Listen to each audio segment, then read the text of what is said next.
Pois eu sou um modesto empresário que fui convidado para dar uma entrevista da minha vida, não só como empresário, como pessoa humana propriamente dita. E isso não me orgulhou muito, que eu não sei o que é orgulho, mas fiquei muito feliz com esse convite, porque já há dias atrás, quando falamos no meu pai, eu dormi tão feliz, tão tranquilo, porque eu tinha uma amizade muito grande com ele. Então aquela foi uma renovação da saudade, que era muito grande, então ficou bem próxima, né? E isso é muito importante, essa ideia, porque a gente nesse mundo não leva muita coisa, mas tem coisas que gravam a vida da gente, como o passado, né? Muito embora às vezes não seja um passado que dê para a gente se orgulhar muito, mas é um passado feliz, que isso é o que importa.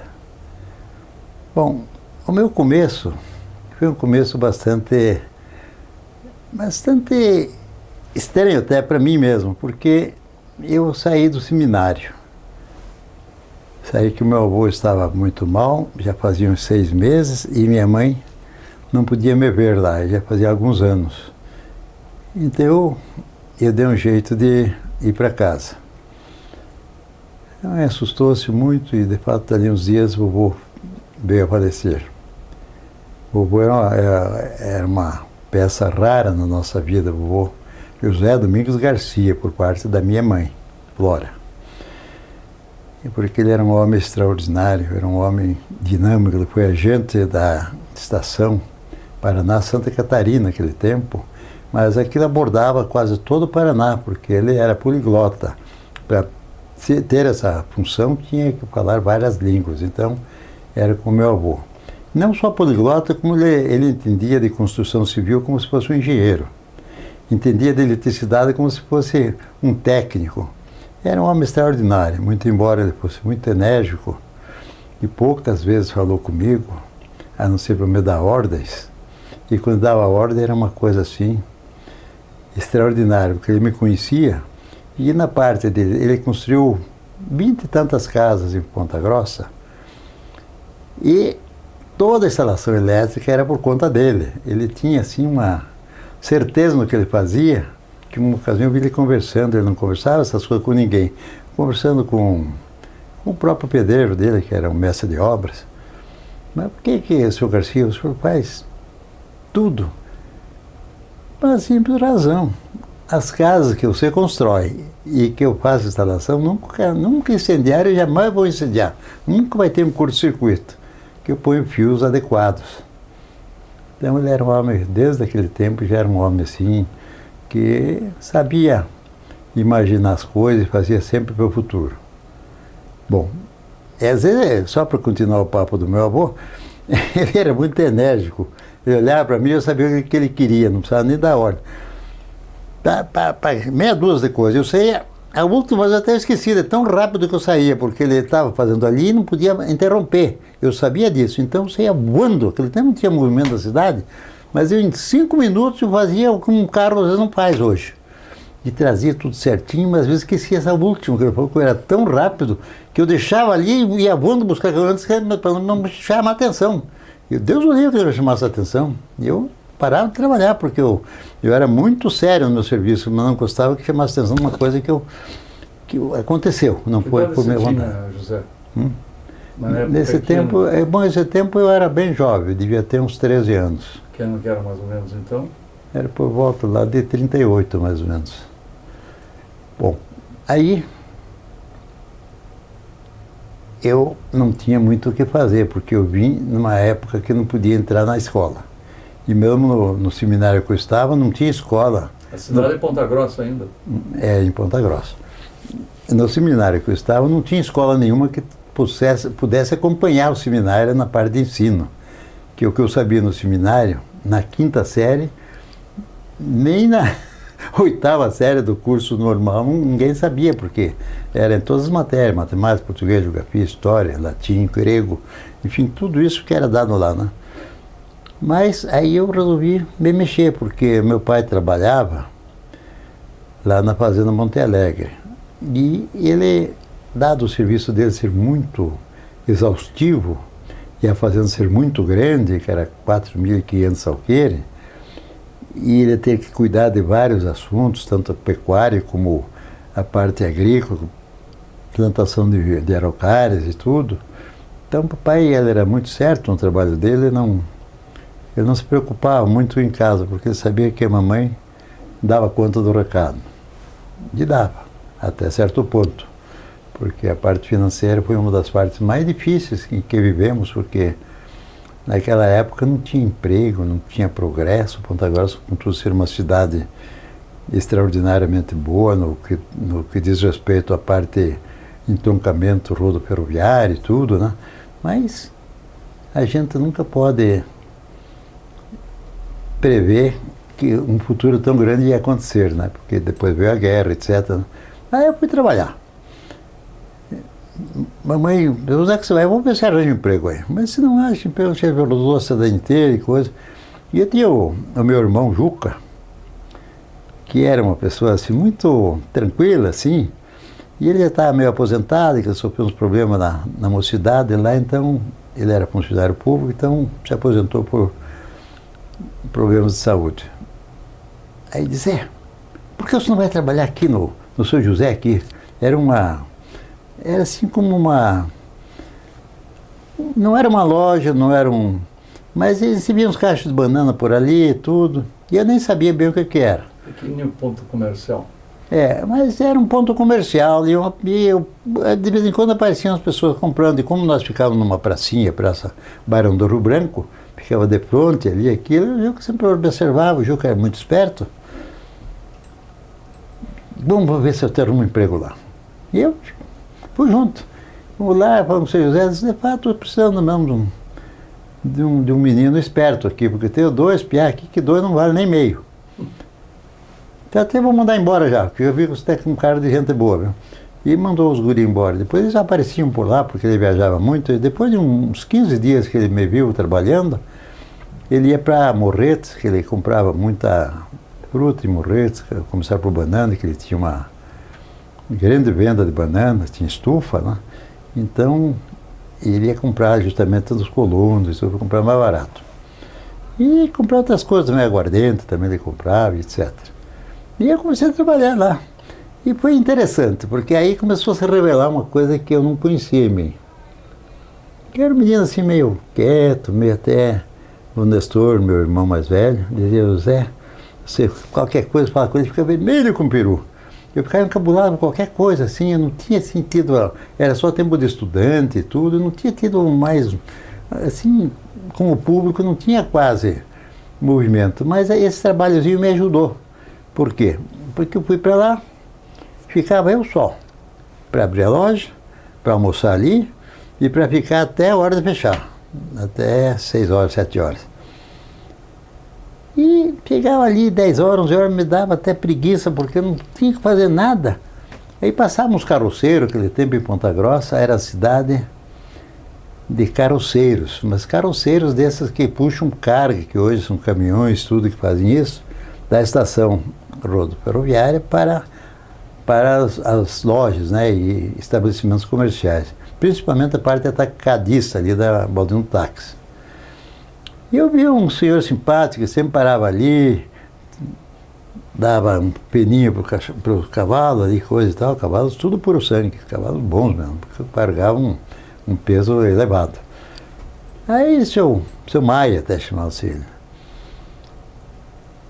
Gostei aí, água aí, que eu me descuidei da água. Eu tenho água sim.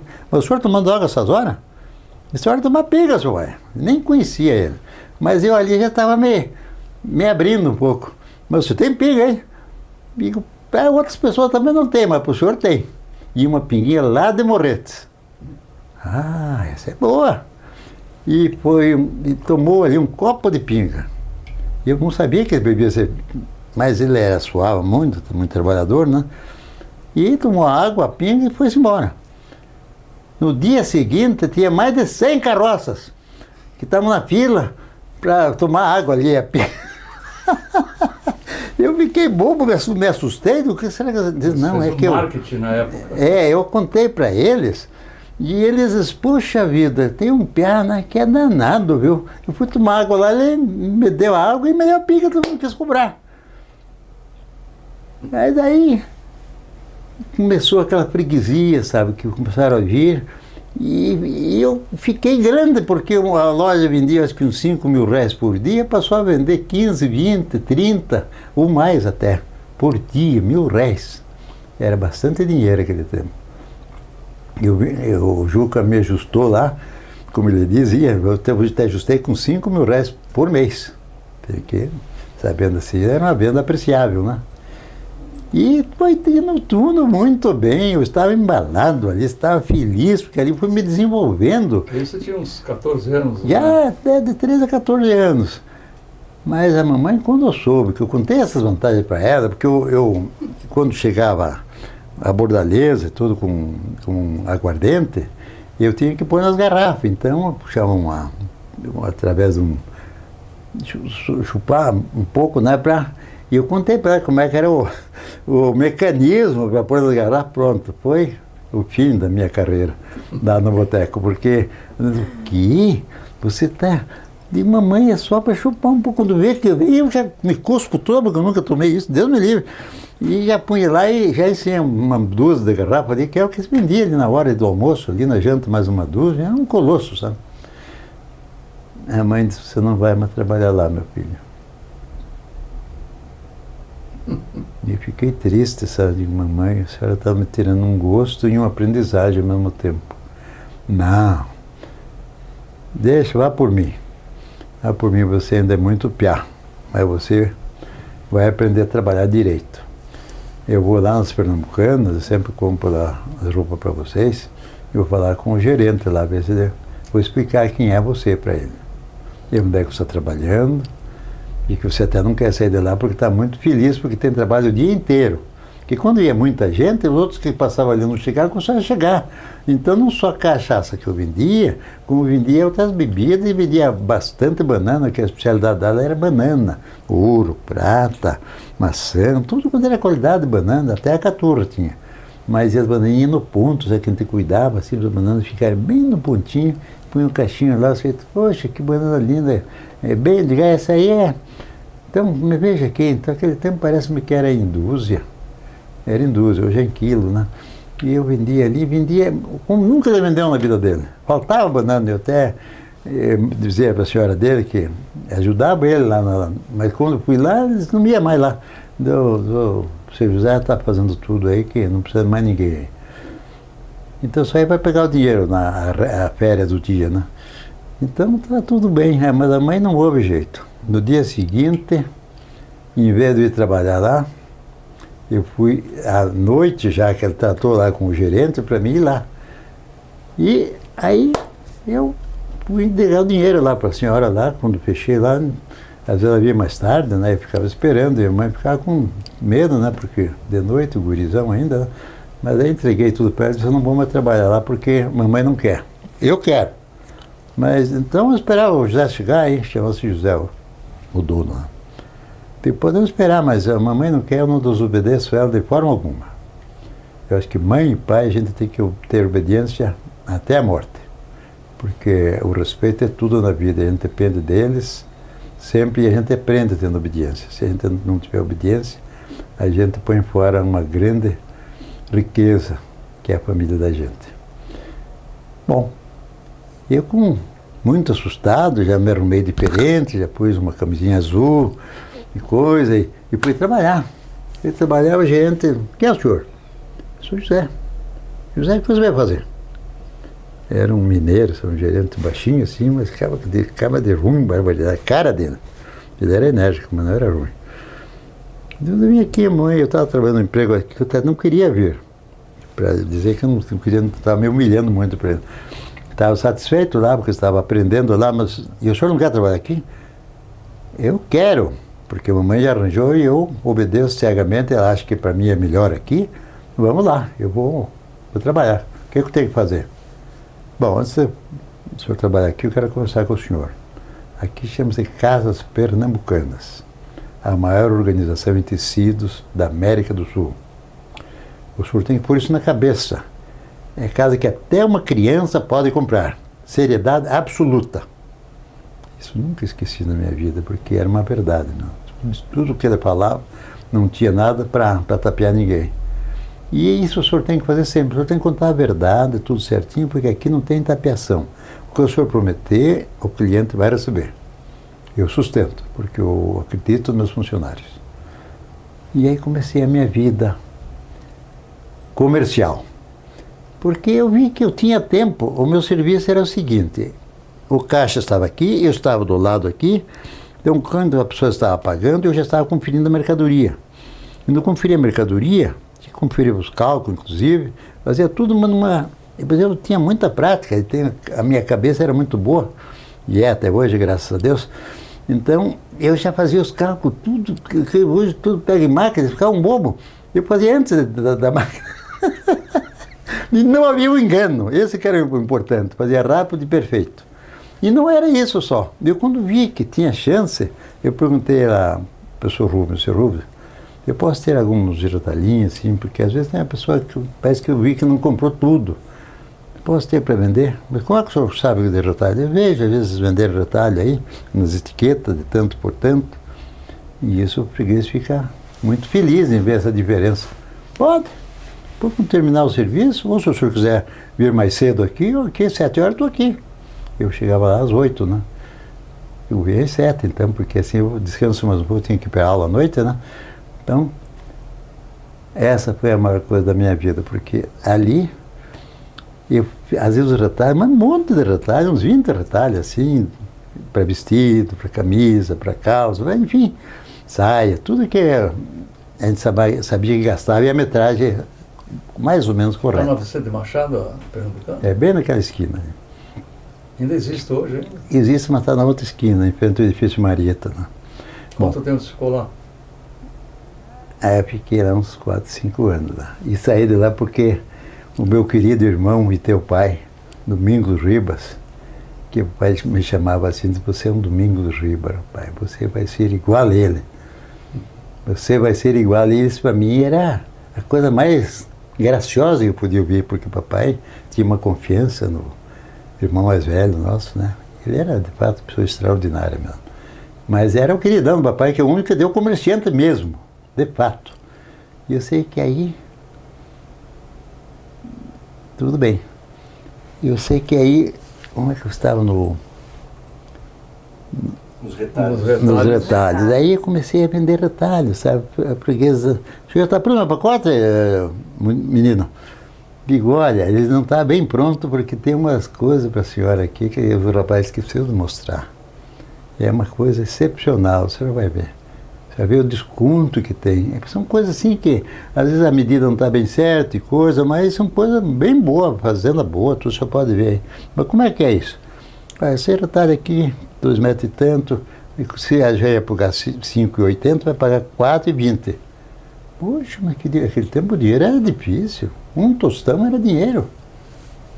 Era difícil, não via moeda de R$5, não via assim, notas assim. 5.000 réis? R$1.000. Então, a primeira nota de 500 mil réis, eu fiquei bem bobo, sabe? Fiquei bobo mesmo, a Caixa mostrou, olha aqui, seu Zé. Você vendeu aí uma porcada aí e recebeu só, no Banco do Brasil, só 500 réis. Nota desse tamanho, valor recebido em ouro. Naquele tempo era valor recebido, tinha lastro, né? Hoje não tem mais lastro para fazer o dinheiro, né? Hoje eles vão fazendo. E por isso que vem a inflação, né? Falta de lastro. Daí então,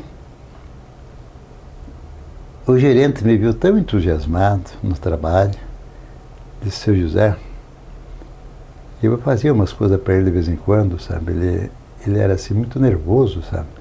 Quando acontecia alguma coisa na loja que ele ficava nervoso, ele chegava em casa, só faltava bater nos filhos, na mulher, porque ele era nervoso. Eu disse, José, hoje eu vou precisar de um favor seu. Pois não, senhor, suas horas, né? O senhor vai falar com a Odete lá. A Odete não quer me ver nem pintado, a Odete era a esposa dele. Não quer me ver nem pintado lá. Porque eu disse umas asneiras lá, até fiquei nervoso, uma coisa que não devia ter dito. Me arrependi, mas já tinha dito. E ela é muito nervosa, e os parentes dela não estão aqui, não tem para que se queixar.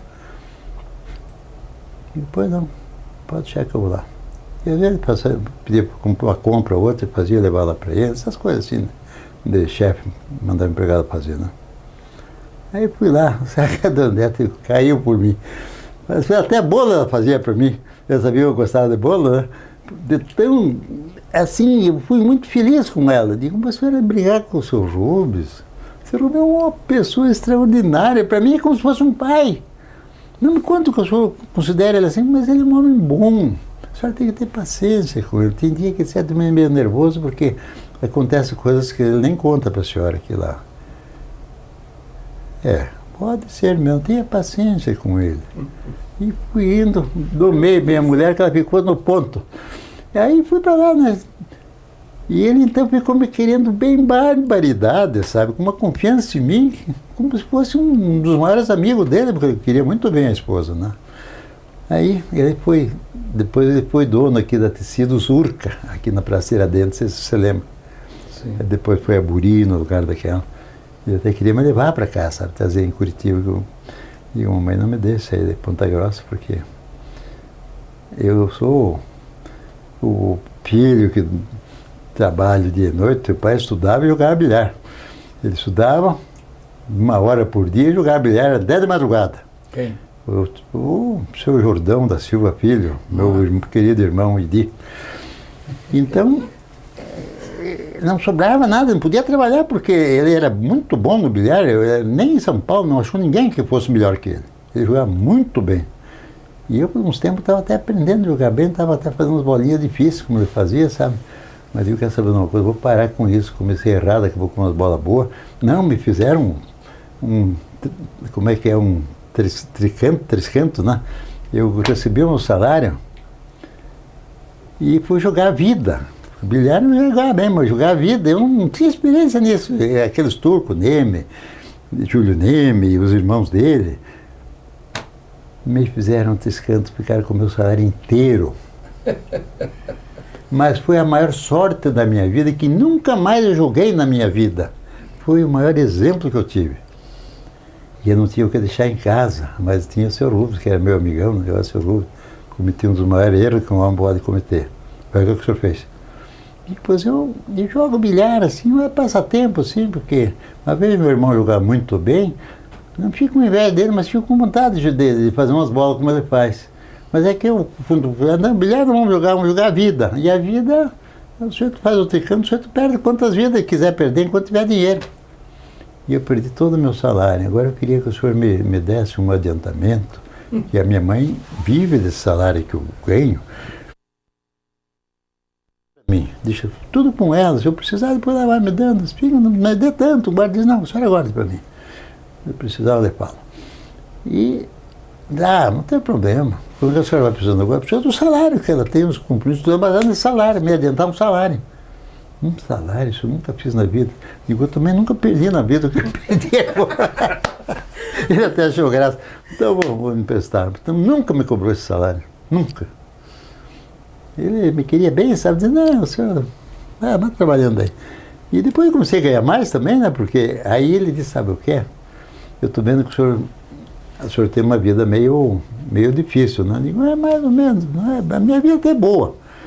Eu quero muito bem minha mãe, minha avó, tudo, minhas irmãs, tudo. Eu sou um homem feliz, um guri feliz.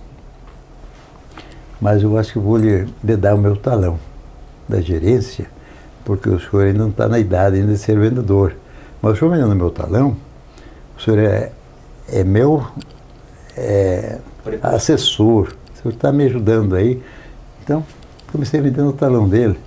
E já eu não era mais pacoteiro aí, eu já era vendedor, mas vendedor, assessor do gerente, né?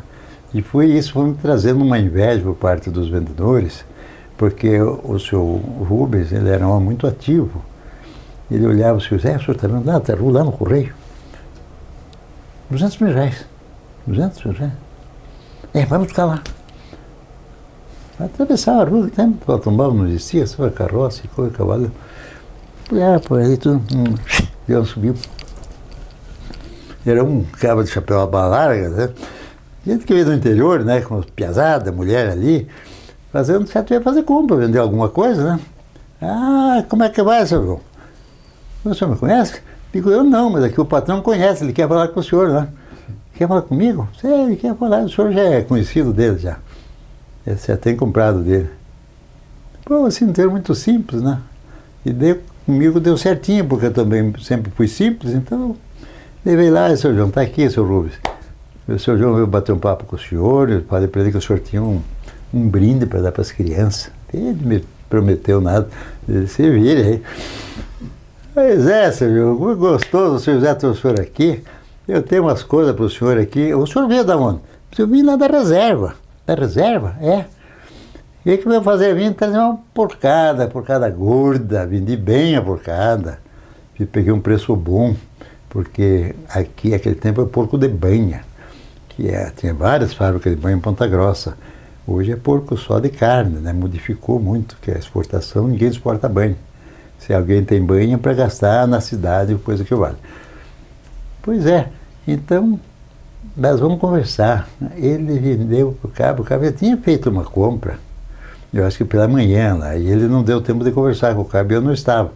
Então o Cabo passou de certo ali para meio-dia, 1 hora, assim, aí ele lembrou-se, depois vendeu um faturão para ele, sabe? E gerente, né? Mas eu assinei embaixo. A comissão ia para mim, para ele saber, não sei, descontrolar, né? Nessa época que você trabalhava, José, quantos eram os irmãos filhos da Flora? Bom, éramos 4, né? Porque era... As meninas e mais... Era eu, o Edi, o Jordão, né? Que o apelido dele era Edi, né? Porque no tempo que ele nasceu era o tempo do Edipolo. A mamãe mandou registrá-lo com o nome de Edipolo. Edipolo? É, Edipolo. Era um artista famoso da época, como hoje a gente vê. Ele é registrado como Edipolo?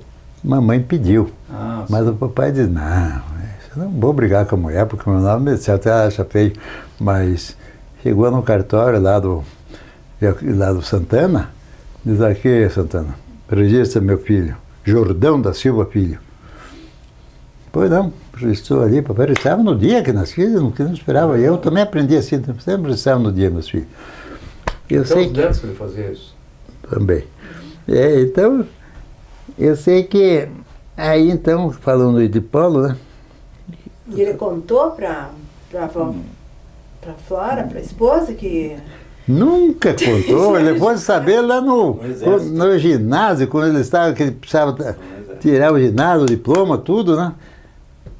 Mas seu nome não é Edi Jordão da Silva? Não, meu nome é Edi Jordão da Silva, que ele assinava, né?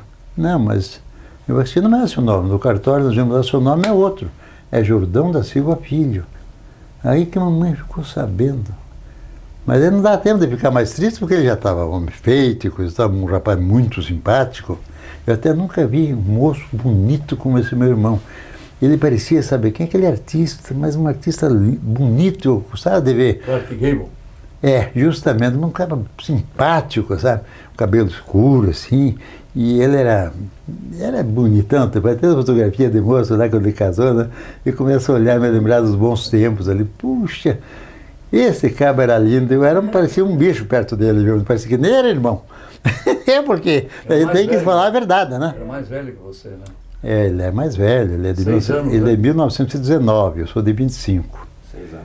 6 anos. Não dá bem 6, 5,5, mas a verdade é que nós dali em diante começamos a formar uma certa amizade, porque... Depois tinha mais a Regina e a Ruth e a Regina é caçula.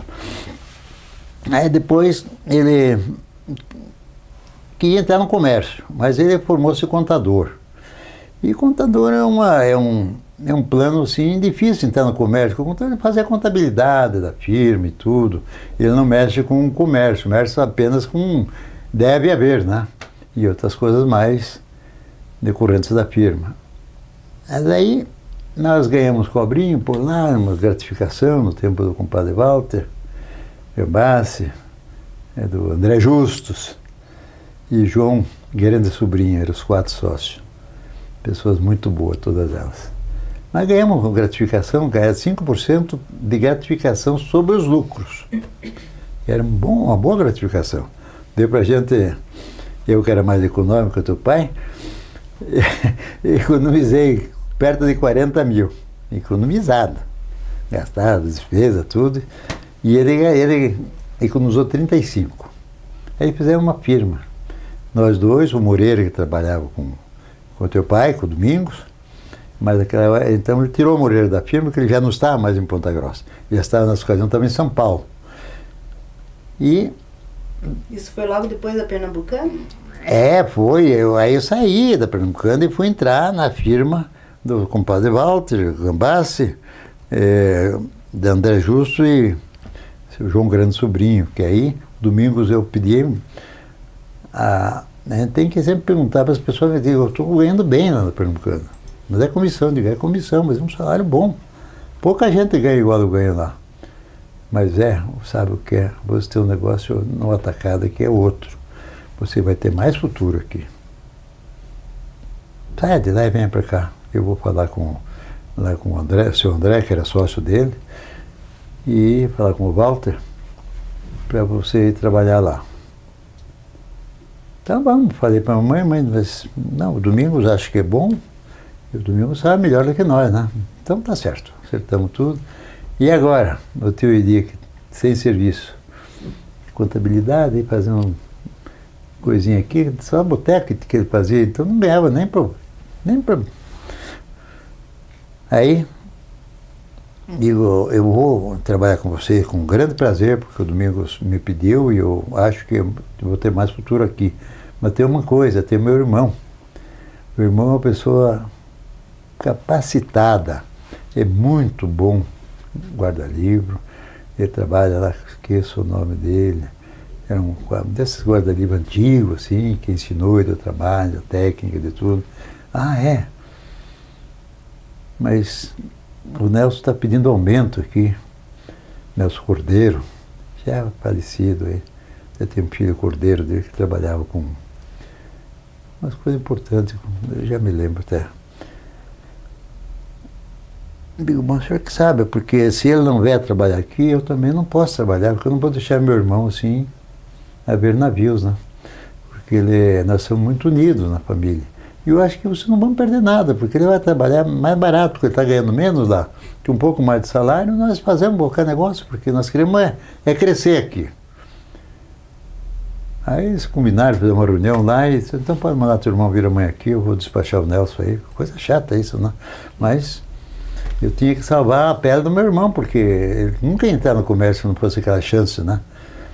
Aí foi um colosso que nós ficamos muito unidos, mais ainda, e com essa união, dali alguns anos, 2 anos ou 3 trabalhamos ali, aí já ganhamos um dinheirinho para abrir uma firma. Então aí que fomos para São Paulo. Primeiro, conversamos lá com o teu pai, disse, não, vem aqui, traga o Moreira também, faça um negócio com o Moreira. Entendeu? Então aí, acertamos lá com o Moreira, sociedade, tudo, uma sociedade com capital de 100 mil reais mesmo, né? Deve ser. Não era um capital grande, mas era um capital que dava para começar, né? Mas para atacado era pequeno, sabe? Mas como era armarinho, o armarinho tudo é miudez, assim, a gente vende 500 reais para um, 500 mil reais para outro, e 100 para outro, 20 para outro, e faz um varejão, talvez, e um atacado. Mas é que no varejo não tinha ninguém preparado para varejo. E acreditando, não tinha loja de varejo, assim, de armarinho. Não fazia nada. Aí eu não conhecia nada de armarinho. Nosso professor foi o Moreira. O Moreira também, ele sabia vender do jeito dele ali, para a freguesia dele, em Irati, Rio Azul, por ali. Rebouças ali, né? Mora o Carlos. Aí fomos embora. Mas aí veio uma greve de gafanhoto, daquelas, greve não, uma peste, alisou os milharais, não ficou nada, nem cana dos milho não ficaram. E o Idi me telefonou lá para Guarapó, diz, olha, a coisa tá feia aqui, viu? O Moreira disse que vai sair da firma, porque o dinheiro dele foi suado, não foi roubado. Foi assim a conversa dele. Ué, se ele quer sair, sai, vamos me virar por aqui. Mas como vai se virar? Vamos me virar, rapaz. Tenha confiança do teu irmão. Tá bom. Então, posso mandar embora? Na volta nós acertamos a saída dele. Mas ele não quer trabalhar mais, não fica nervoso aqui, vai pensando no que ele vai fazer. Na volta nós atrasamos. Daqui um mês eu estou de volta. E eu comecei a rezar, rapaz. O que eu vou fazer, meu Deus? Temos que reagir, porque essas pestes assim, não é sempre que acontece. Foi a primeira que eu vi, já tinha acontecido há anos e anos atrás, mas não era do meu tempo, né? Aí, eu sabe de uma coisa, eu me dava de vez em quando, ia nos hotéis por ali para ver se achava algum cliente, e a gente encontrava uns caminhonzeiros assim, né? E você, onde é que é? Eu sou de Foz do Iguaçu. Como é que é a praça lá? Pois a praça lá, ela tem tempo que é boa, tem tempo que é ruim, só isso indo lá. Eu não posso te dizer daqui porque eu não sou vendedor. Mas tem tempo que é boa, que vocês pegam uma época boa. Fico obrigado pela informação. Vim pro hotel, falei com o Lauro Cunha, digo, Lauro, me acorda às 4 horas da manhã amanhã. Por quê? Vou viajar. Para onde você vai? Eu acho que vou para Campo Mourão. Campo Mourão? O que você vai fazer lá? Isso aqui é um lugar que está crescendo também, que nada, nem estrada não tem para ir para lá. Eu digo, estrada não tem para parte nenhuma, nem para Opinião, que é aqui pertinho, 60 quilômetros, não tem estrada. Não, mas é que fala. Pesquisa de mercado naquela época, né? Aí, rezei bastante, pedi a Deus, digo, me ajuda, meu paizão, preciso de ajuda. Agora está na hora H de eu mostrar para esse povo que eu vim aqui, não foi para bonito, vim para trabalhar. Emprestei o dinheiro do Lauro, me arrumo uns 100 mil reais aí, porque eu não tinha dinheiro nem para... Quem? Lauro? Lauro era o dono do hotel, Lauro Cunha. É uma pessoa muito boa. Guarapava. É, a senhora é dono do hotel, a senhora dele cozinhava com... Só minha mãe cozinhava tão bem como ela, porque ela era craque para cozinhar mesmo. Sabe?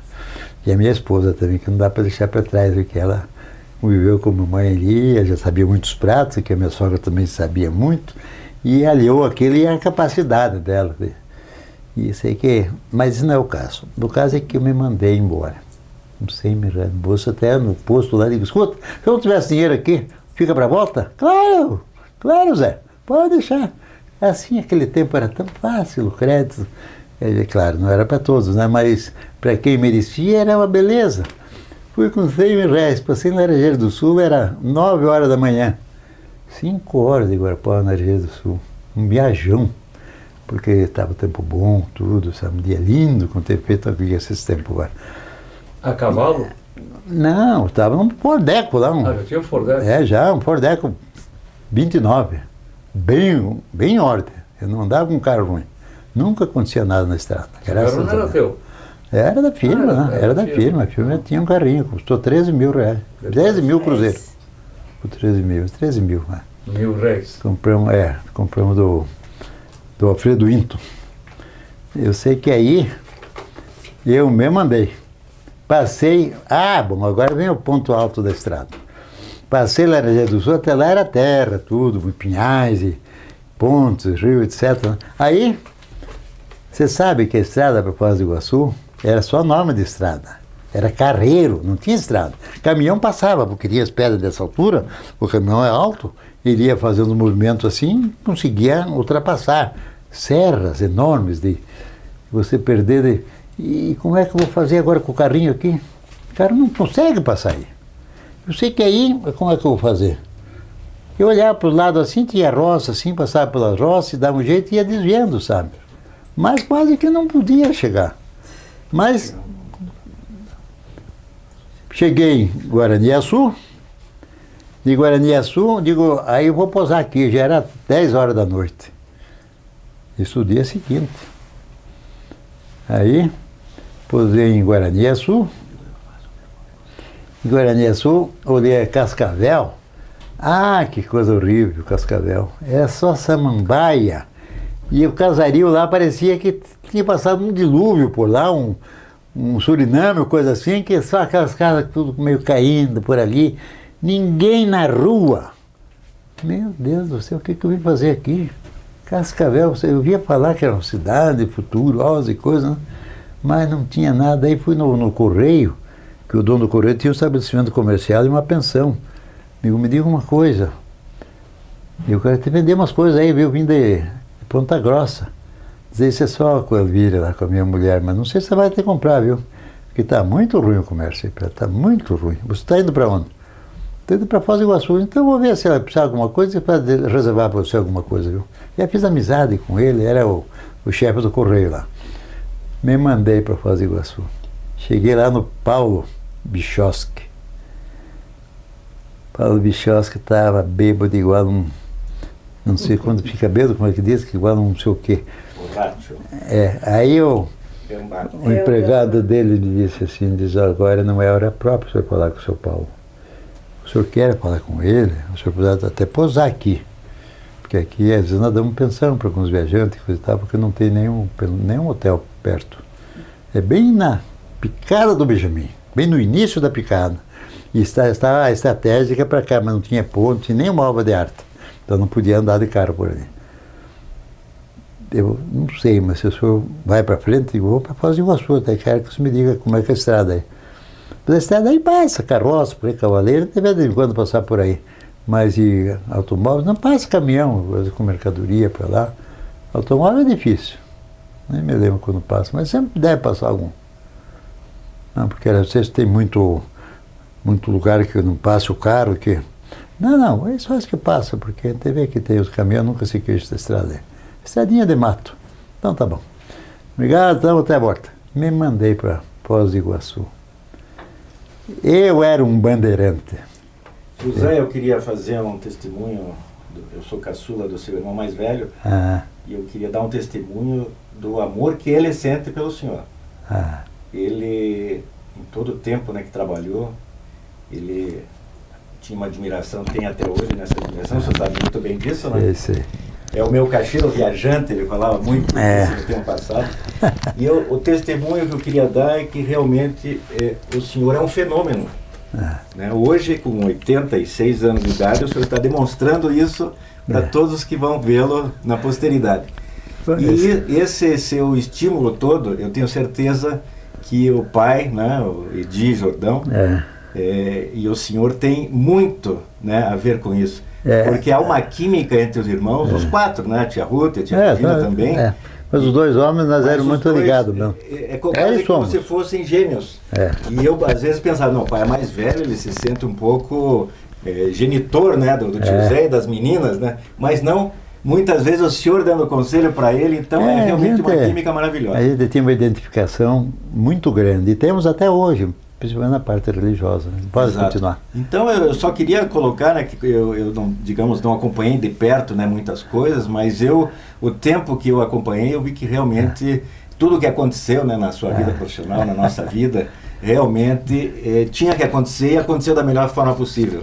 Né? Não dá para você estabelecer um quadro, assim como você disse no começo, né?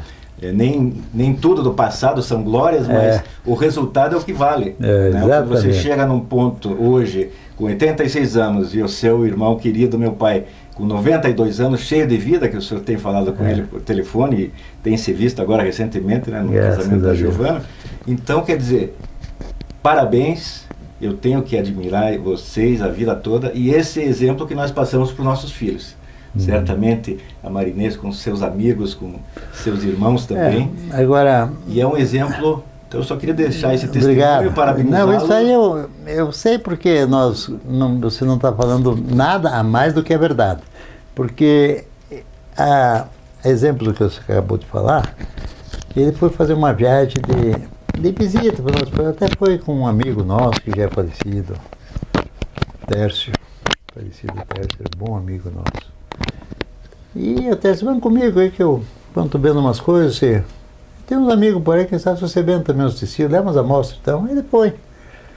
E quando, interrompendo um pouquinho, que essa conversa é importante, quando eu cheguei de viagem e disse assim, Zé, conheci uma zona extraordinariamente boa. Eu até vendi alguma coisa lá, mas eu não sou vendedor, o vendedor é você. Você tem que fazer essa zona, você está louco? Como é que eu vou fazer tudo que eu faço aqui, todo o oeste do Paraná e ainda fazer o norte do Paraná? Você pensa que eu sou Não, mas vamos dar um jeito. Vamos dar um jeito. Vamos pensar com calma e coisa. Porque lá, se eu for lá, você vai entender horrores lá. Porque o Norte Paraná é outro país. Não é esse que você está acostumado a ver. Eu fiquei entusiasmado, por isso que eu estou tentando explicar tudo isso. Não estou te convencendo, mas eu já ia falar que era boa assim, mas no nosso ramo nunca me interessou, porque a gente quando trabalha tem um ditado que não tem tempo de ganhar dinheiro, né? Então trabalhava feito um louco, era uma máquina. Chegava numa viagem, às vezes nem uma semana descansava e ia para outra, porque só eu que trabalhava, né? Mas tinha que fazer economia e tudo, né? Mas eu sei que ele tinha, você falou, tinha razão, a nossa identificação era muito grande, porque nós tivemos 25 anos de sociedade, Renato, nunca tivemos uma troca de palavra pesada. Sempre um respeitando o outro, uma vida sadia, uma vida gostosa, nas famílias, tudo uma coisa assim, como Deus nos ensinou a tratar bem as pessoas, ter paciência, perdoar alguém que faz uma bobagem pra gente, e assim que a gente vive. Uma vida do gosto de Deus, né? Só uma perguntinha, Zé. Voltando ao Edi ainda. Qual foi aquela fase que o Edi não morou com o pai, nem quando era Flora, foi morar com a dona Antonina? Foi uma fase que eu, infelizmente, não vou poder, até eu acho que você já quis saber já esses dias, na entrevista do meu pai, Jordão, porque é a fase que eu estava no seminário, sabe? Então a mamãe estava muito só. Então, para a despesa da mãe diminuir, ele foi ficar com a Antonina, perguntou para a Antonina, disse, manda ele para cá, que ele me serve aqui, eu não posso sair. A empregada, a Maria também não podia, que era empregada de 100 anos dela lá, a vida inteira criou-se com ela. E então o Edi vai fazer as compras aqui, vai no Wagner, ali pertinho, na esquina e coisa. E ele ajudou bem ela lá. Ela deu duro nele, porque ele era danado também. Mas pode prosseguir. Então, foi uma fase em que eu não tenho uma lembrança maior dele. Até ele disse, pois a Antonina me ajudou muito, porque ela era muito enérgica, eu era assim, como todo piá é, né? Manda fazer uma coisa, em vez de vir dali meia hora no máximo, levava 2 horas para vir. Ela ficava nervosa, né? Porque estava com ela, né? Você estava agora em... Foz do Iguaçu. Não. Eu estava em Cascavel, indo para Picado do Benjamin. Foi uma viagem magnífica, posso dizer, porque eu não conhecia a estrada assim. O mato cobria a estrada. Você só via um risco. E já era noite, né? Já era umas 10 horas, ou meia-noite até quase.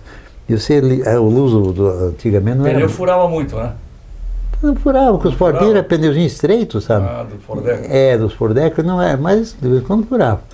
Eu sei que cheguei em Foz do Iguaçu já de madrugada, sabe? Dando graças a Deus. Eu não conhecia estrada, não conhecia nada, e cheguei lá. Fiquei orgulhoso. Cheguei, falei lá, vi ali, pensão São Pedro. Aí bati ali, coisa e tal, não atendeu. Bati palma e coisa e tal. O cara chegou com uma cara mal encarada. Digo, o senhor está bem de saúde, senhor? Eu estou, e você? O que você quer? Digo, eu estou chegando da viagem, queria um quarto aí para mim. Você que tem? Pegou a chave. Tá, não tem um banho também? Cansado, um calor lá. Mais do que aqui eu estou suando também. Então, não tem, então... Amanhã, que hora já tem água aí? Porque quero tomar um banho antes de me vestir. 6 horas da manhã, o empregado já tira água do poço, aí já tem. Então tá bom. Pode ir lá, enche lá, naquele tempo enchia umas latão assim e furava embaixo, né? Então enchia a lata, a gente ia para baixo do chuveiro ali, abria ali, água gostosa, essa água fria, né? Porque o calor de lá não podia nem pensar em água quente. Então tomei meu banho feliz, sabonetei, fiquei gostoso ali. E agora vou conversar com esse homem. Agora vamos ver como é Foz do Iguaçu. Aí tomei banho. Tá pronto o café? Tem chimarrão aí. Eu queria um cafezinho, estou meio com fome, um cafezinho com pão aí. Chimarrão tô amanhã. Aí mandou passar o café, não tinha passado ainda. Mas diga uma coisa, senhor João Pedro. Como é que o comércio aqui? Nem me fale, por favor. Quiser me deixar aborrecido, falar em comércio. Mas por que, senhor Pedro? O que aconteceu? Aconteceu que aqui A prata na Argentina está lá no chão, está baixo, não vale nada. E não tendo valor, eles não têm como gastar dinheiro aqui no Brasil. Que fica muito cara a mercadoria, que o dinheiro no Brasil é estável. E lá tem altos e baixos. Assim como também tem o Guarani no Paraguai, a mesma coisa. Quando o Guarani está baixo, eu não vi ninguém comprar, aí já faz mais de 1 mês e meio, 2 meses quase, está fazendo, que não vem nem o estrangeiro aqui. E por isso é que eu estou triste, estou nervoso. Eu disse, o senhor vai encontrar na praça um clima muito desagradável. O senhor veio numa pior época. Digo, o senhor não pode dizer isso. Porque eu tenho uma estrela boa. Mamãe sempre diz, ai meu filho, você tem uma estrela boa, hein? Nunca esqueço. E eu tenho uma estrela boa onde eu vou e levo alegria. Eu levo felicidade. Ha! Ha! Vai acreditar nisso? Olha, eu não vou jogar com o senhor porque eu não jogo. Mas se eu jogasse, eu ia ganhar. Não, quem está desanimado, o senhor não leva mal, eu estou nervoso e coisa. E ali fiquei visitando o comércio, sabe? Tinha o seu Candinho, um velhinho gostoso de conversar com ele, 1,5 m de altura, pai do prefeito, mas um homem formidável. Só uma conversa dele para mim valeu a viagem. O senhor tem coragem de vir a Foz do Iguaçu visitar nós aqui nessa situação que nós estamos vivendo? Digo, o senhor sabe que atrás da tempestade vem a bonança. Eu sempre pensei assim. Sempre pensei o pensamento positivo. Eu nunca falhou, seu Candinho. Deus lhe ouça, Deus me ouve. Deus me ouve. Porque eu não falo nada mal de ninguém, quero que Deus sempre esteja comigo e eu estou com ele e está acabando.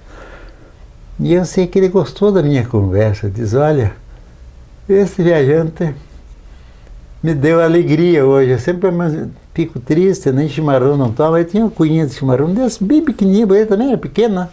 Eu quero tomar um chimarrão. Eu quero tomar, seu senhor. Então vamos 2, 3 chaleirinhas daquelas. Até a chaleirinha né, para esse de criança. Tomei aquele chimarrão e comecei a conversar com ele, coisas sobre a vida, sobre o comércio, sobre a luta.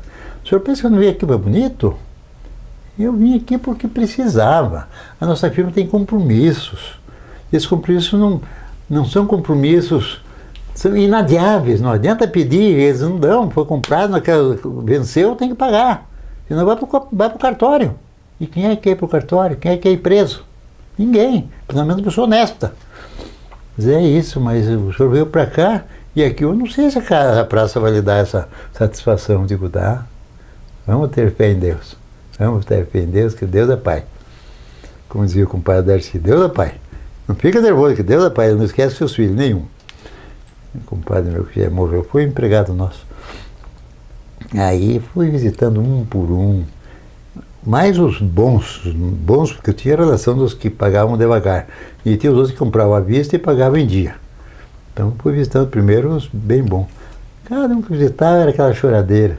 E é aquele meu pensamento positivo, cada vez foi aumentando mais, fui exercitando. Então cada um tinha uma nova conversa. E os caras disseram, puxa vida, o senhor... Digo, olha, eu quero que o senhor me troque de nome, se em 15 dias essa situação não mudar. Isso eu falei para o seu Candinho. Era conhecido por velho Candinho, mas eu chamava de seu Candinho. Diz, olha, mulher, vem cá, escutar aqui, ó, a voz da profecia. Porque isso é só um profeta pode dizer uma coisa dessa. Mas o senhor não sabia que o que eu digo é verdade? Eu não sei, eu não me julgo profeta, mas o senhor é que está falando. Veja, põe uma... Pega um... Está lembrado daquele quadro que você tinha numa fotografia que você não conhecia mais dos parentes lá? Tem aquele quadro aqui. Vamos pegar aqui um papel... Esse papel de... Né? Branco. Em branco aqui. Vamos cortar com o tesouro porque o profeta José Silva anuncia. Que dia é hoje, mulher? Ele está, então, daqui 15 dias, vai modificar completamente a situação comercial. E fez ali, vou pôr na placa ali, um quadrinho assim, mais ou menos.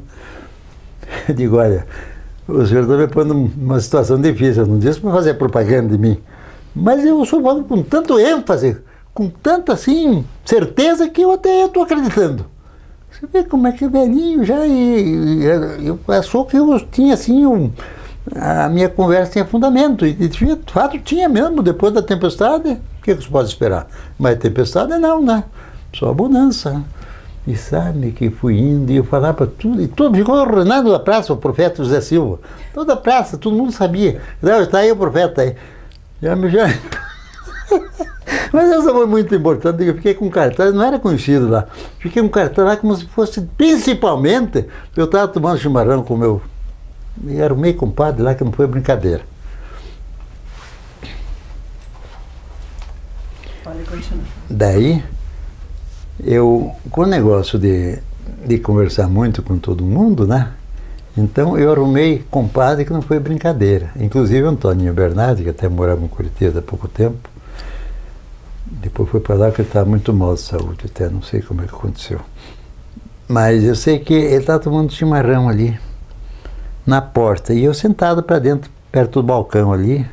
Toninho, vamos aqui, vamos conversar. Eu disse, não, estou com uma intuição hoje. E qual é a intuição? Eu contei para a mulher que eu sonhei com você e que você disse que o comércio Foz do Iguaçu estava radiante, que podia ficar feliz, que estava... Então eu estou aqui na porta, me veio na cabeça de vir aqui, vamos conversar aqui depois, você vê, não fique curioso aí. Quando chegar a hora você vai dar pulo. E bater papo, daqui a pouco ele olhou no meio da rua, uns cabos com os malão grandes assim, sabe? Paraguaio, descendo lá pro... Foi voando na rua, escuta, como é que é, tudo bem? Como é que vai o Guarani? Tanto! Deu um pulo, ele era baixinho, deu um pulo dessas alturas. Então, José, compadre, o senhor o profeta deu aquele abraço assim, sabe, daqueles abraços assim, que você nem acredita, de tão importante. Puxa vida, a gente fica tão feliz quando a gente vê a alegria do próximo, né? E sendo que eu não proporcionei nada disso, mas por tabela acabei sendo o autor de tudo aquilo que estava ocorrendo, porque eu, sem querer, eu tinha que prever, não fiz vantagem nenhuma. A gente tem que sempre estar historiando. Era antes da guerra ainda. Pois é. Era os anos 40, mais ou menos? Não, isso aqui, quero ver, era mais ou menos nessa época, 39, talvez. 40. É. Eu acho que era mais um pouco, sabe, porque... Bom, não vamos perder nos números, vamos apenas... Nós estamos em 40, mas temos que chegar ainda no ano 2000, né?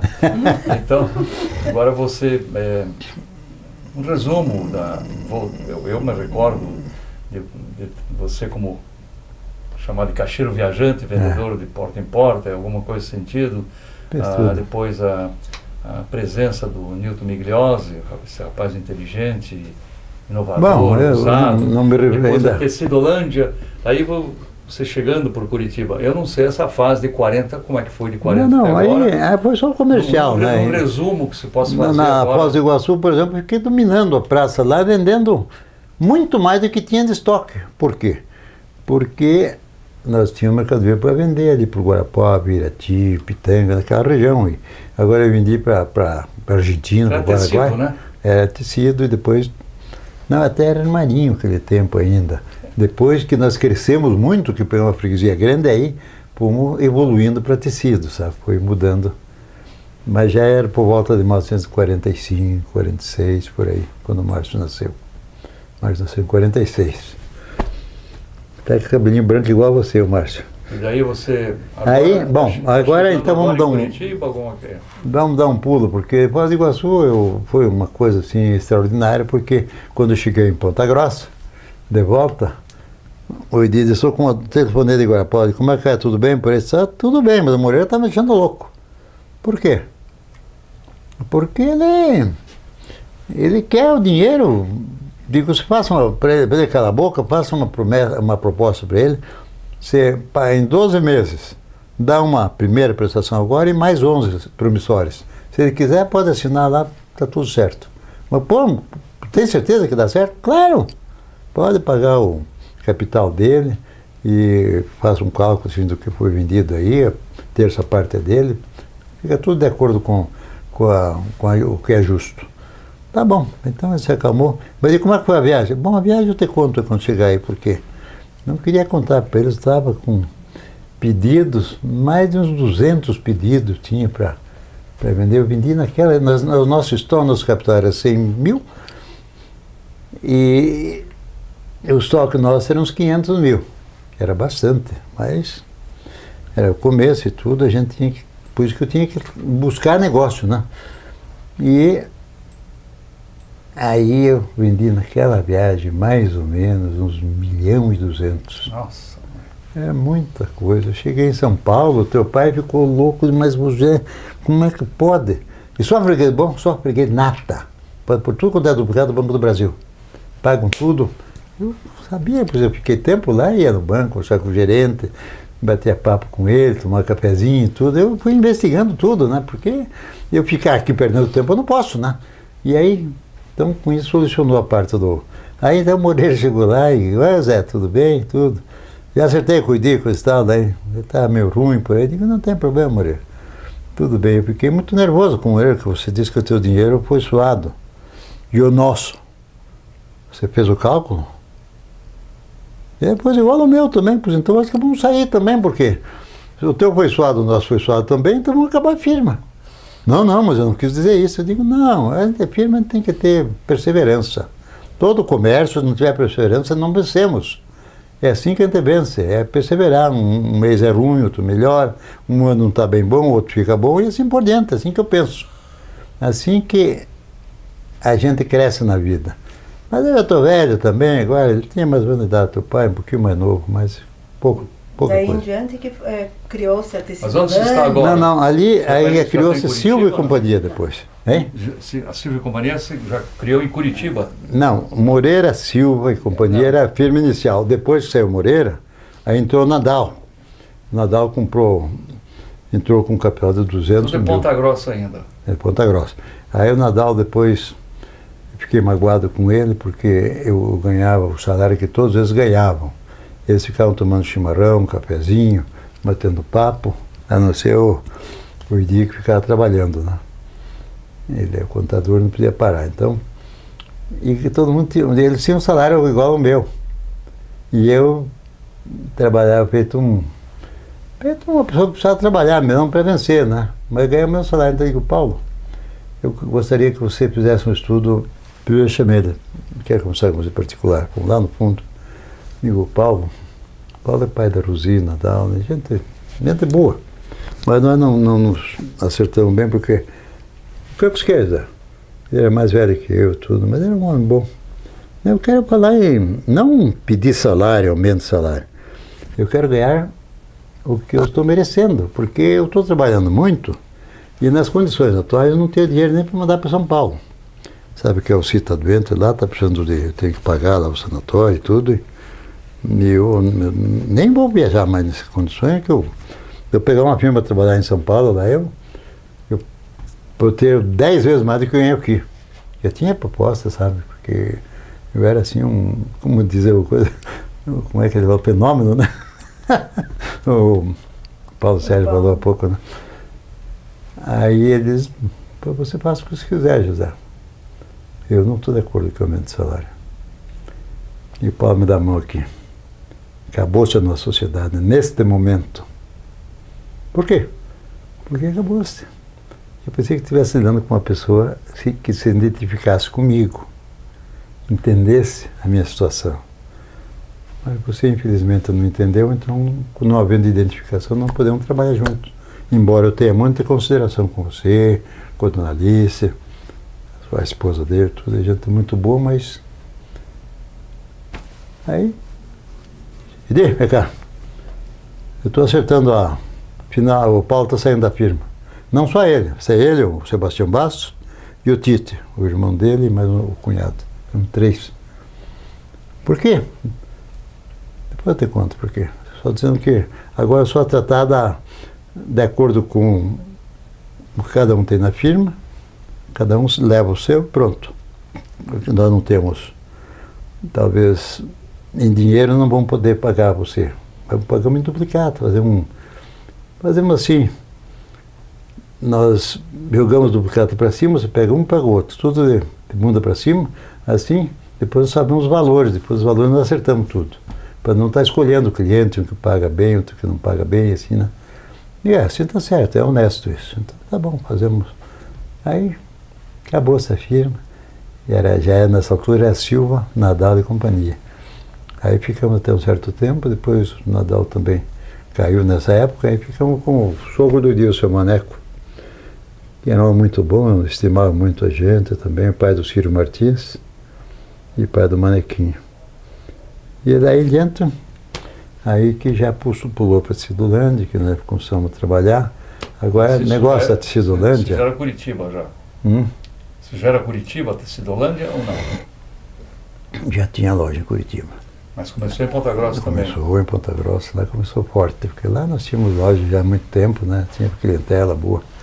Agora, eu não sei se eu devo te contar aí uma... Deve contar é o testemunho, se quiser contar. Porque é um assunto muito sério que aconteceu.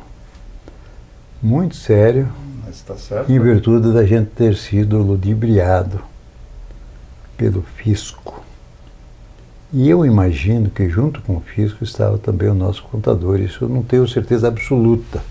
Mas da forma com que ele pegou o Jordão, que eu não, a parte fiscal não era comigo. Até devia ser, porque eu vivia falando para o Jordão de escuta, vamos falar com o Edgar Espoens, irmão do Otto Espoens, que era político. Era um cara fantástico, um advogado brilhante, honesto. Era genro do Fritz Hillenberg, que era muito amigo do meu pai. Então, para ele ganhar, pagamos 1.000 para ele por mês. Mas o que vamos fazer? Tem algum serviço? Eu digo, hoje não tem, mas se precisar, ele resolve. É um advogado limpo, sério. Eu nunca vi falar nada dele, de situar essa figura dele. Bobagem, não vamos fazer isso. Pois faltou advogado nessa hora. O meu irmão ficou absorvido pela conversa dos fiscais. Conversa na época, delegado do imposto de renda. Ficou absorvido, assim, pô, um jogo de palavras que deixou ele com a cabeça assim, sabe? Que tudo que falava foi acontecendo. Mas levou uns 3 dias, assim, não foi de repente. E como é que vai a coisa lá? Tá indo, estamos procurando ver se fazer um acerto. Mas qual é acerto? Porque nós não sonegamos nada. Nós não sonegamos nem a mercadoria para nosso consumo. Sai uma nota fiscal de tudo que nós adquirimos desde dos velhos tempos, então minha consciência é limpa, não podemos pagar multa.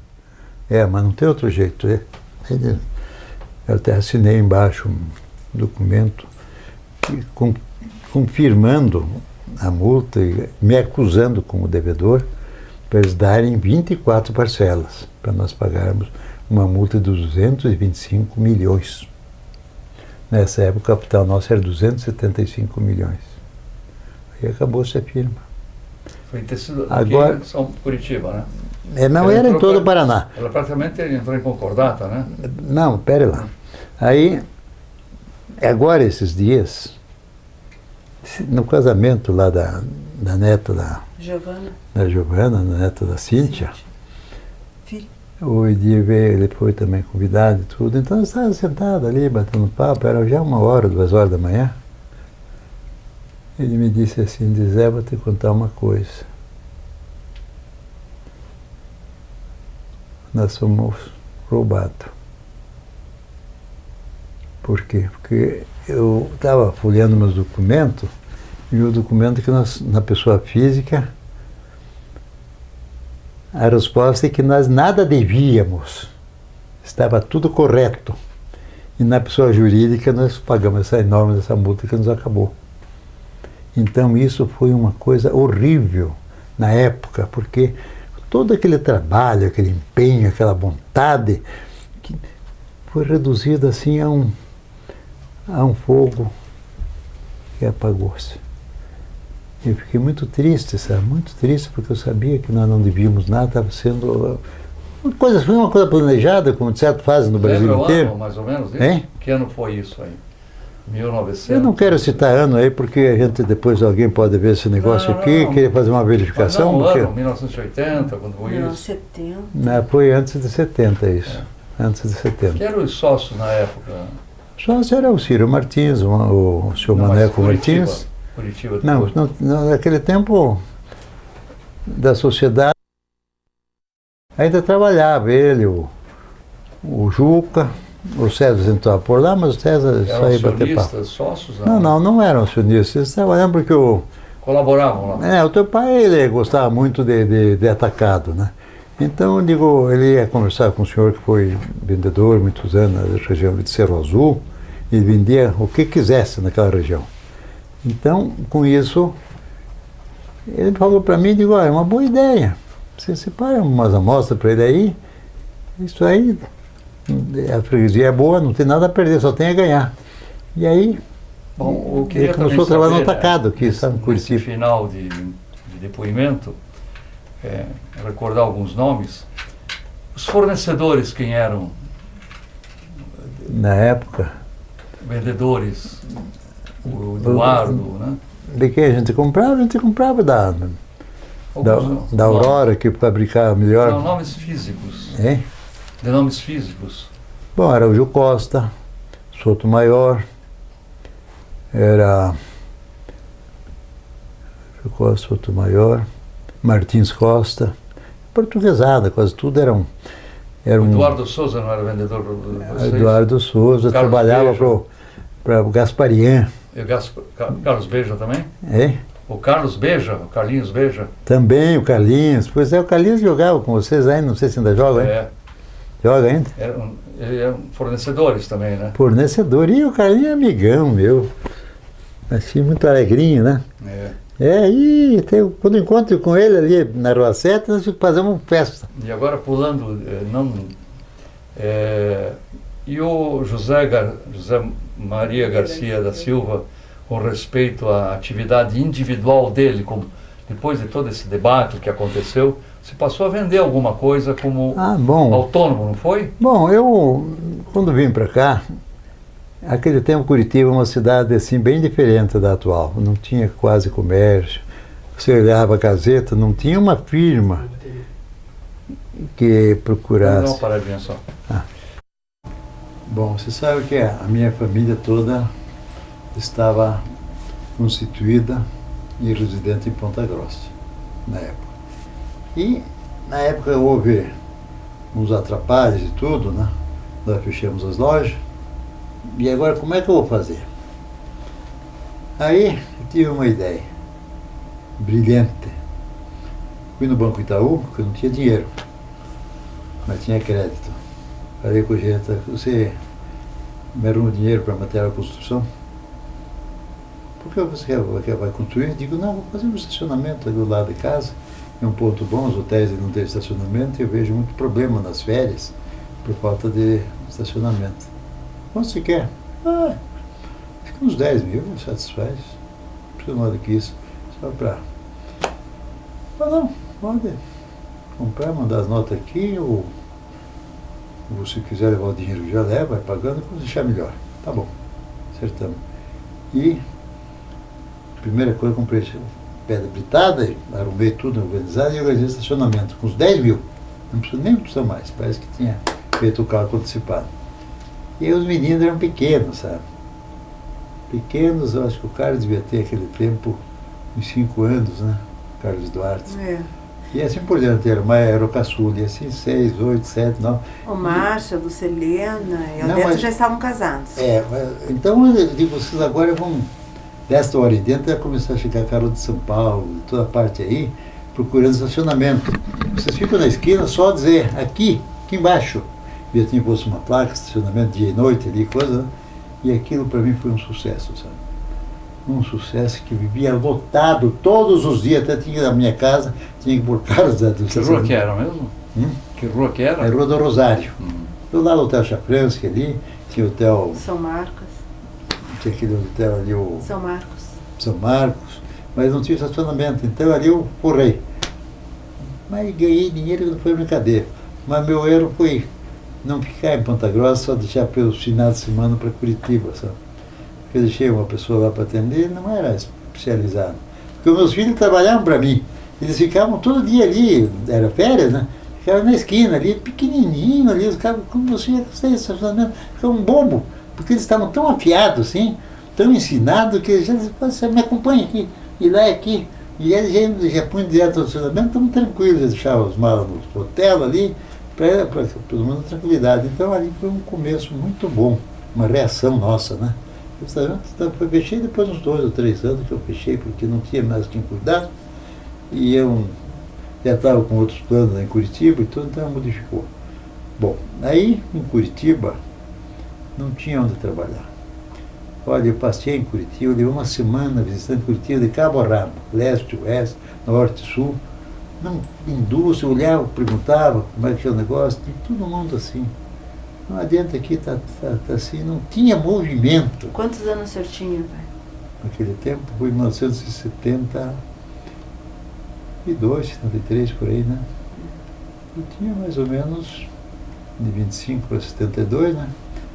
Devia ter uns 40 e poucos anos. Quase. 47. Eu fiz 50 anos lá, ali na casa da tia Hélia, ali, né? 50 anos lá. Então tinha um pouco menos de 50. E então, ali tinha um rapaz que eu gostava muito, até gosta até hoje, mora em Ponta Grossa, o Edinor, né? Meu comadre Dita. Edinor, onde é que você trabalha? Então eu estou trabalhando aqui, até vendendo livros aqui na Abril Cultural. Está vendendo livro, está vendendo bem? E a gente está começando assim, não dá para dizer que estão vendendo bem, mas estão com bastante esperança de vender bem. E você fala com o gerente, dá para ver se tem um lugar para mim lá. Posso falar, mas lá está uma placa que diz assim, vendedores de 18 a 25 anos, representantes. Então acho que não sei. Eu tenho 25 anos de experiência que vocês não têm, então vale muito para mim.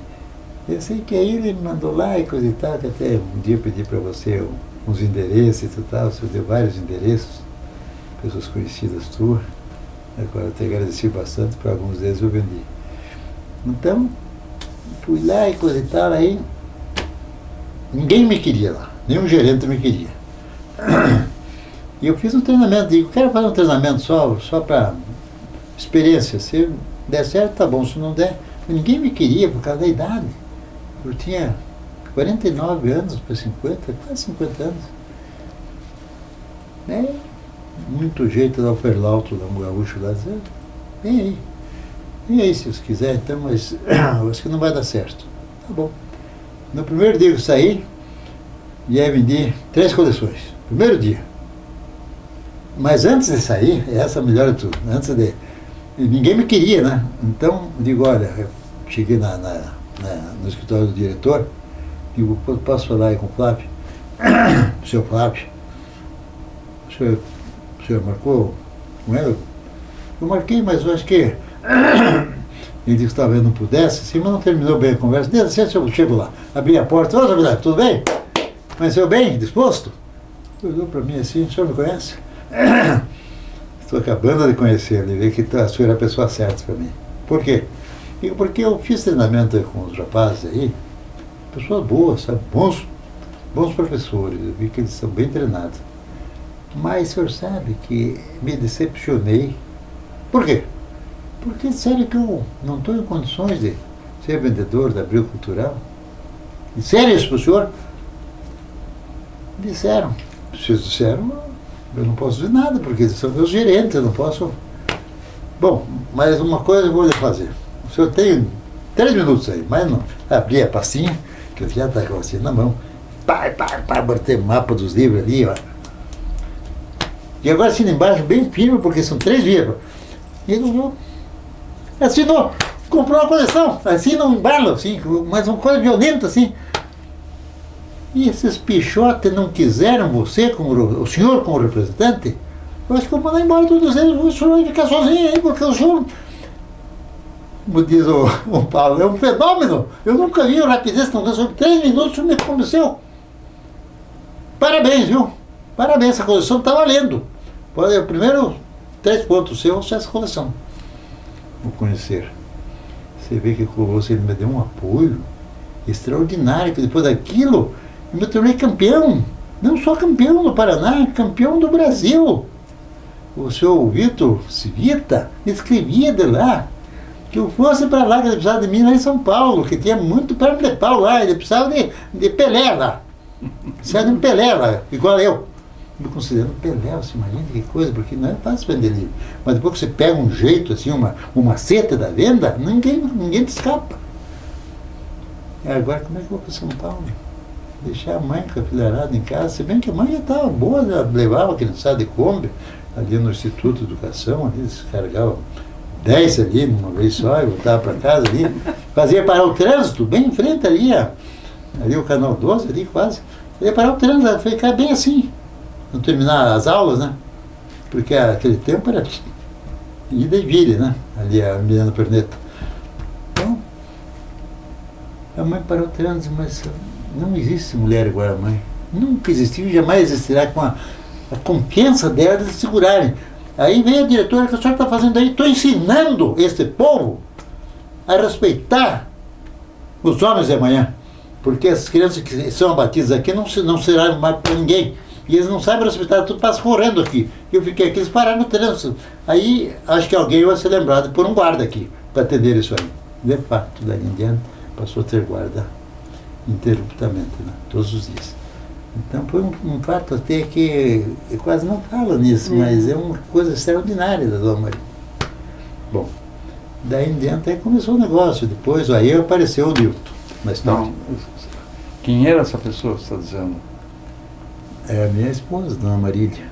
A Marília, é isso? Eu chamo ela de Dona Marília. É que você não falou o nome dela. Eu sempre respeitei muito mas ela. Mas você não falou o nome da Marília, agora você falou. Foi bom você falar. Não, é que eu tinha falado que ela levava as crianças e coisas e trazia, né? Ela fazia, então acharam que até eu podia ir para São Paulo. Mas depois eu resolvi pensar isso, depois de muito tempo aí, o senhor Civita fez uma viagem aqui para me convidar. Mas isso porque por certas coisas assim que eu não podia ir para lá devido à minha família, que era muito grande, e depois como eu senti na Abril Cultural, assim, um sistema assim de muita depravação, sabe? Que tinha homens e mulheres que saíam juntos. Nessa fase você tinha um escritório no Nilton Migliosa, né? Não era? Bom, aí é quase que eu ia iniciar. Aí então depois o Peralto me fez umas bobagens lá, e eu sou uma pessoa assim, sabe? Que a pessoa faz uma bobagem para mim, não precisa fazer duas, uma já chega. Então eu era endeusado na Abril. Mas eu pedi, olha, eu tenho uma advogada aqui do prédio aí, que é minha cliente muito boa. Então ela pediu fez um pedido assim assado, então o pedido só levar para assinar, não é um prédio ali do Venceslau, da Abril Cultural que tinha ali na Galeria Retes ali, na galeria. E passou um dia, nós temos uma semana, ele ligou para minha casa e disse, José, com efeito, o senhor tem uma cara de ser uma pessoa muito correta, mas e o meu pedido, estou precisando de advogado, está precisando dos livros, sabe? Não recebeu ainda? Mas que coisa. Aí cheguei lá do Peralto, você é um grande sem vergonha, hein? Me mentiu várias vezes que eu perguntava se você tinha idade, que você não encontrou, que ia morrer cedo, antes de manhã, não sei o quê. Um grandíssimo sem vergonha, viu? Tá aqui a pasta. Pá! Eu ia na mesa, até logo. Não conte mais comigo. Assim, em plena forma, sabe? Mas eu lembro aí que... Então eu convidei o Márcio falou com o Nilton, disse, não, vem pra cá, eu tenho um escritório aqui, tem uma sala, duas para vocês aí. Sai, chega. É bem ali onde é o hotel hoje, o hotel. É, no hotel. Aí...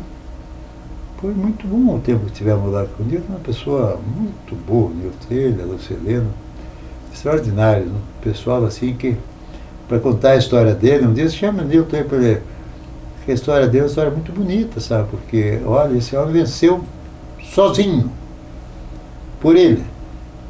Eu não vou começar a contar a história aqui, porque senão ele não vai ter que contar. Porque sei que quando ele conheceu a Ponta Grossa, passou a nos conhecer, conheceu a Lucilena, que é a minha senhora Marília, disse, está vendo aquele rapaz lá?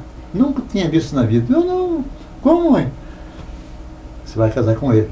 Era o Nilton. O Nilton nunca tinha visto a Lucilena na vida. Não é que casar, eles são muito felizes e assim é a vida, né? Pois é, aí, então, eu não sei se você entendeu bem, né? Mas a minha luta aqui em Curitiba foi uma luta saudável, sabe? Porque eu trabalhava bem, chegava em casa, a criançada tudo esperando eu chegar, 6, 7 horas da tarde, eu chegava. Quantos pontos hoje, pai? Era por ponto, né? As vendas. As vendas, né? 1 ponto. Todo mundo batia palma. Quando pedia 3 pontos, então era um terror. E ninguém vendia nem 1 ponto, nem meio ponto dos meus colegas lá da gerência minha lá. minha, que eu fazia parte, né? E não vendiam porque eles iam, sabe, com uma mistura de homem com mulher e coisa e tal, 2 para cá, 2 para lá e coisa, e não vendiam coisa nenhuma. Só faziam bobagem. Então, eu disse lá para o seu Civita, contei bem como é que era. E eu, indo para São Paulo, eu entro no meio deles. Ou você fica igual a nós, ou não pode estar conosco.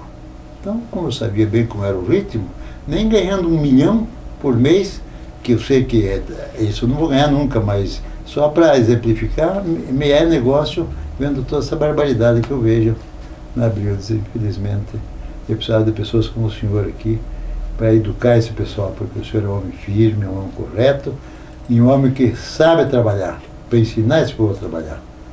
Então, eu fiquei até com pena dele, ele ficou sentido de eu não aceitar o convite. Que eu seria diretor da Abril. Há pouco tempo, dado as circunstâncias, não tinha elementos assim de proa, como eu me classifiquei pelas circunstâncias, voltar a trabalhar e tudo, né? E isso me fez assim, me gostar muito de Curitiba, porque eu conheci Curitiba de fio a pavio. Não tinha cliente que dissesse não. Mas isso foi depois que o senhor terminou, pediu a admissão da Abril, o senhor começou a Del Rey, comércio de livros. Muito bem, não foi melhor porque aquele pessoal que foi lá para aquela usina de Tucuruí, lá no Pará, né? E eles ficaram por lá, ficaram perdidos. Grande, né? Perdidos não. Então, com isso a gente se sentiu bem. Olha, a minha vida foi uma vida que eu agradeço a Deus de manhã à noite, por Deus ter me dado assim essa grandeza, que não que eu queira ser grande e orgulhoso, mas essa grandeza de caráter, assim, e de exemplo que eu pude dar para os meus filhos, porque é uma herança que não há preço que pague, né? Mas eu pude fazer isso porque Deus me ajudou. Tudo facilitar para mim, para dar tudo certo. Graças a Deus. Você me deu essa oportunidade muito grande. Você é um camaradão, viu? Brigadão, Renato. Na verdade, o testemunho que os filhos têm do José Silva é exatamente um homem de caráter, um homem honesto, íntegro, trabalhador, e isso os filhos todos passaram, tem esse espelho, né, no pai, na mãe. E um tipo de edição do seu José vivenciada, né? Edição dele, porque todos os filhos de papai foram mais um nível só. Começou o Domingo, Nestor, César, Cláudio, Juca, e todo mundo. Não dá bem certo as coisas, mas isso é coisa da cultura quanto é família. Mas o caráter de todos foi sempre o mesmo. De todos. Acho que é o principal. Um grande abraço.